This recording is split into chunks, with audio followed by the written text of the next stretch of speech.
తన ముఖంకు చూసినప్పటికీ అతను చెంపలంట కన్నీళ్ళు వస్తున్నాయంటే ఇలా కిందకి.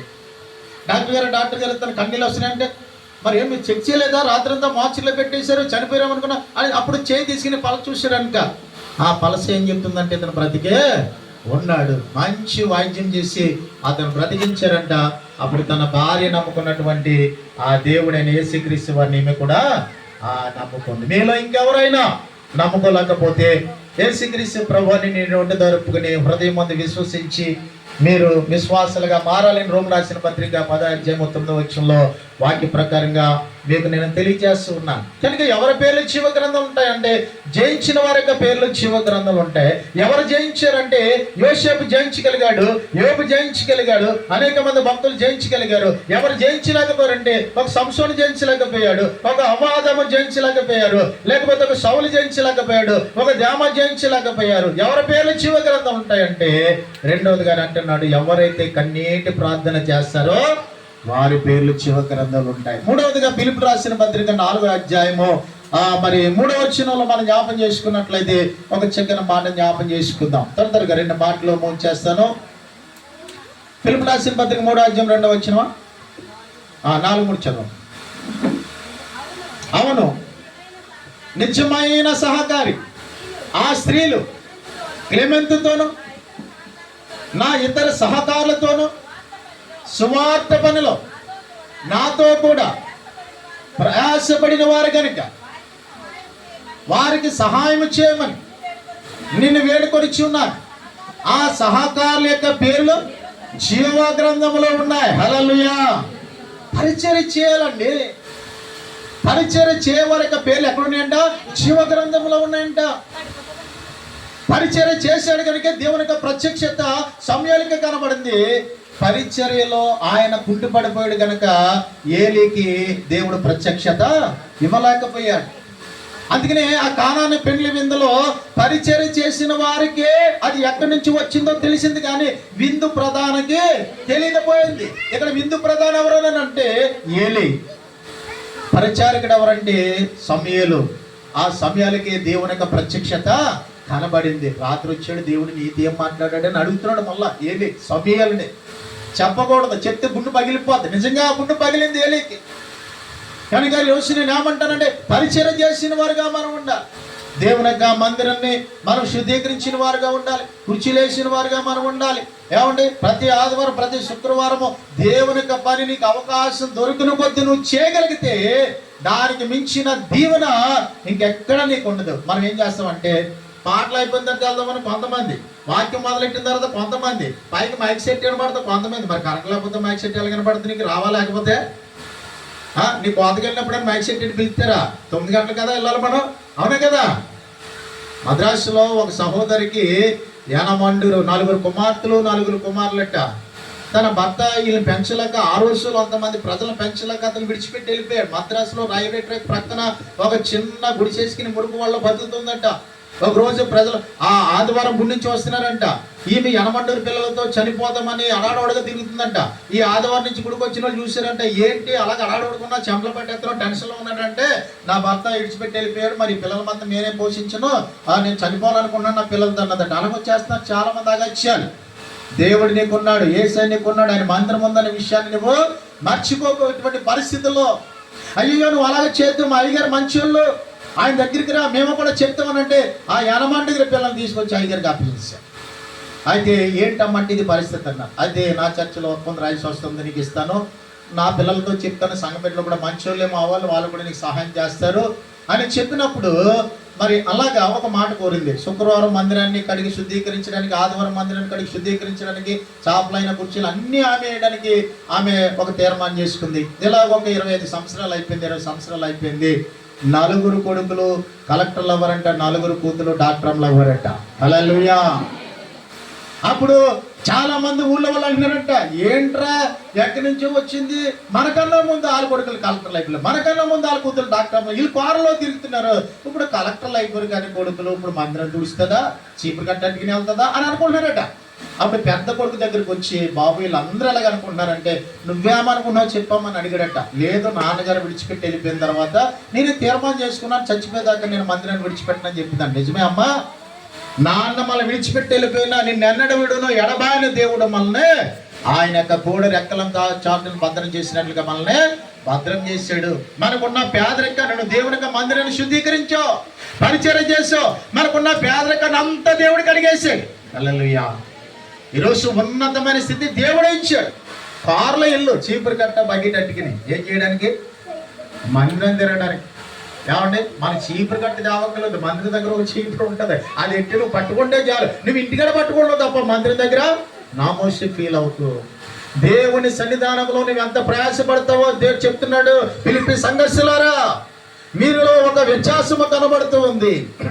పరిచర్య చేయవారి పేర్లు జీవ గ్రంథంలో నేను పెట్టి ఉన్నాను. మీరు కూడా పరిచర్య చేయడం అనేది నేర్చుకోండి. అందుకని మాకు ఎవడు గొప్ప అని శిష్యులు అనుకుంటే యేసు ప్రభు ఏం చేశారంటే ఒక తొమ్మాల తీసుకుని ఒక పల్లెని తీసుకుని అక్కడ ఏం చేశారు, వారి పాదాలు ఇక్కడ ఒకటి ఎక్కువ కాదు ఒకటి తక్కువ కాదు, మనం అందరము సమానమైనటువంటి భావాన్ని నేర్పించాడు. కనుక ఈరోజు ఎవరి పేర్లు జీవ గ్రంథం ఉంటాయంటే ఎవరైతే ఏమంటే పరిచర్య చేస్తారో వారి పేర్లు జీవ గ్రంథం ఉంటాయి. లాస్ట్ అండ్ ఫైనల్ గా మలాకి గ్రంథం 3:16 వచనంలో ఒక మాట చెప్పి నేను మూవ్ చేస్తాను. మలాకి గ్రంథం 3:16 వచనంలో ఒక చక్కని మాట ఉంటుంది. ఎవరి పేర్లు జీవ గ్రంథం ఉంటాయట చదవమ్మా.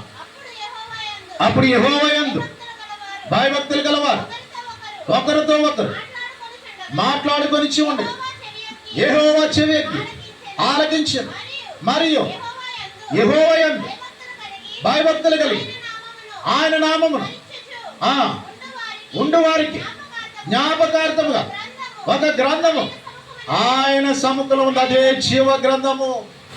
ఎవరైతే దేవుని యందు భయము భక్తి కలిగి ఉంటారో, యోబు దేవుని యందు భయభక్తులు కలిగిన వాడు, యథార్థవంతుడు, నీతివంతుడు, చెడును విసర్జించిన వాడు.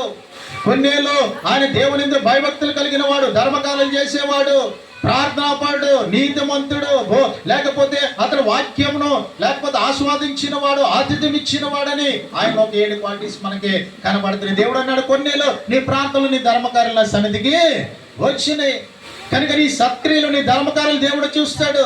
9 అపొస్తలులు 9:36లో తబిత చేసినటువంటి సత్క్రియలను చూస్తే చనిపోయినటువంటి ఆమెను మేడగదిలో మళ్ళా పేతురు గారు బ్రతికించారు. అది పునరుత్థానానికి సాదృశ్యంగా ఉన్నది. ప్రభునందు ప్రియమైన వాళ్ళరా, ఈరోజు యోహాను గారు మన మధ్యలో లేకపోవచ్చు, త్వరలో యేసయ్య ఆయన రాబోతున్నాడు మధ్యాకాశంలోకి. ఆయనతో పాటు మన బంధువులందరూ కూడా మనం నానెవరినందరూ కూడా చూస్తాం. రిలేషన్ ఉండదు కానీ మనం చూస్తాం అంతే.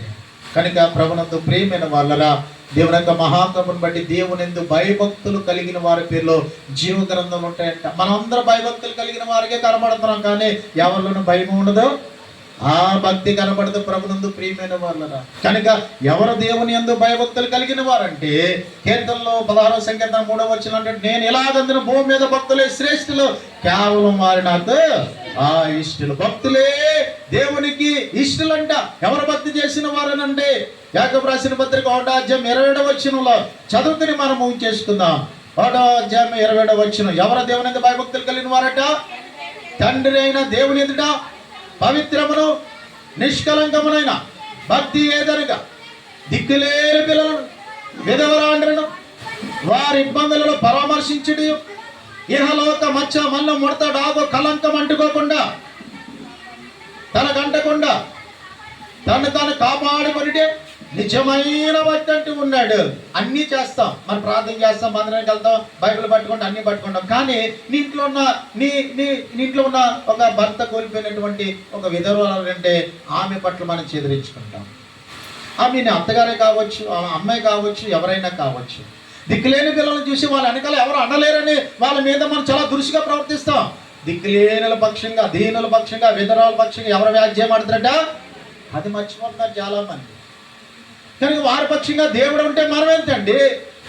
నువ్వు భక్తికి చేస్తున్నావన్న కారణం ఏంటంటే భయభక్తులు కలవడాలంటే వారిని కూడా నువ్వు ఆదరించిన వారిగా ఉండాలి, వారిని కూడా ప్రేమించిన వారిని ఉండాలి. కానీ ఈరోజు సమాజంలో ఏం చేస్తున్నామంటే అటువంటి వారిని మనము వెనక పెడుతూ ఉన్నాం. కనుక ఈరోజు ఎవరి పేర్లు జీవ గ్రంథం ఉంటాయంటే దేవుని యందు భయభక్తులు కలిగిన పేర్లు. మీకు అర్థమైంది లేదు? మొట్టమొదటిగా ఎవరి పేర్లు జీవ గ్రంథం ఉంటాయంట? జయించిన వారి పేర్లు జీవ గ్రంథాలు ఉంటాయి. ఇంకెవరి పేర్లు ఉంటాయి?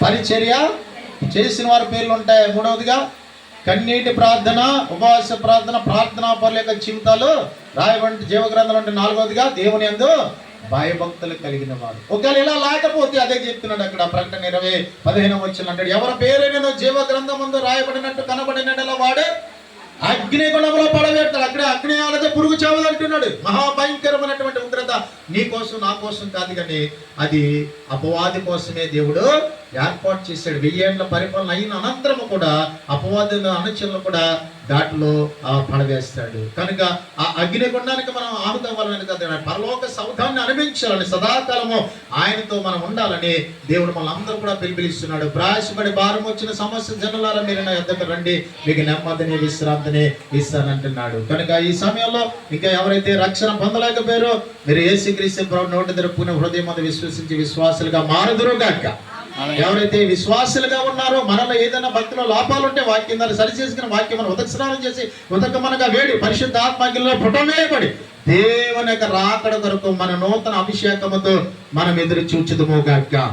మరి మార్చిలో మనందరిగా హృదయాలలో మరి దేవుడు ఫలింపచేయాలని, అలాగే మరి ముఖ్యంగా మరి ఉమాశ్రీ గారిను, అలాగే శిష్య సరిత వారికి ఇచ్చిన బిడ్డలను, అలాగే మహి జయరాం, అలాగే వారి తమ్ముడు, అలాగే వారి యొక్క మరి ఆ మరదల పిల్లలు, అలాగే వారి సిస్టర్, ఆమె కూడా ఇజ్రాయెల్లో ఉంది, మన తన భర్త బిడ్డలు, వీరి బంధువులు, స్నేహితులు, శ్రేయులు ప్రతి ఒక్కరిని కూడా దేవుడు ఆదరించాలని ఏ మాటలు ముగిస్తున్నాను. దేవుడు దీవించి ఆశీర్వదించును గాక.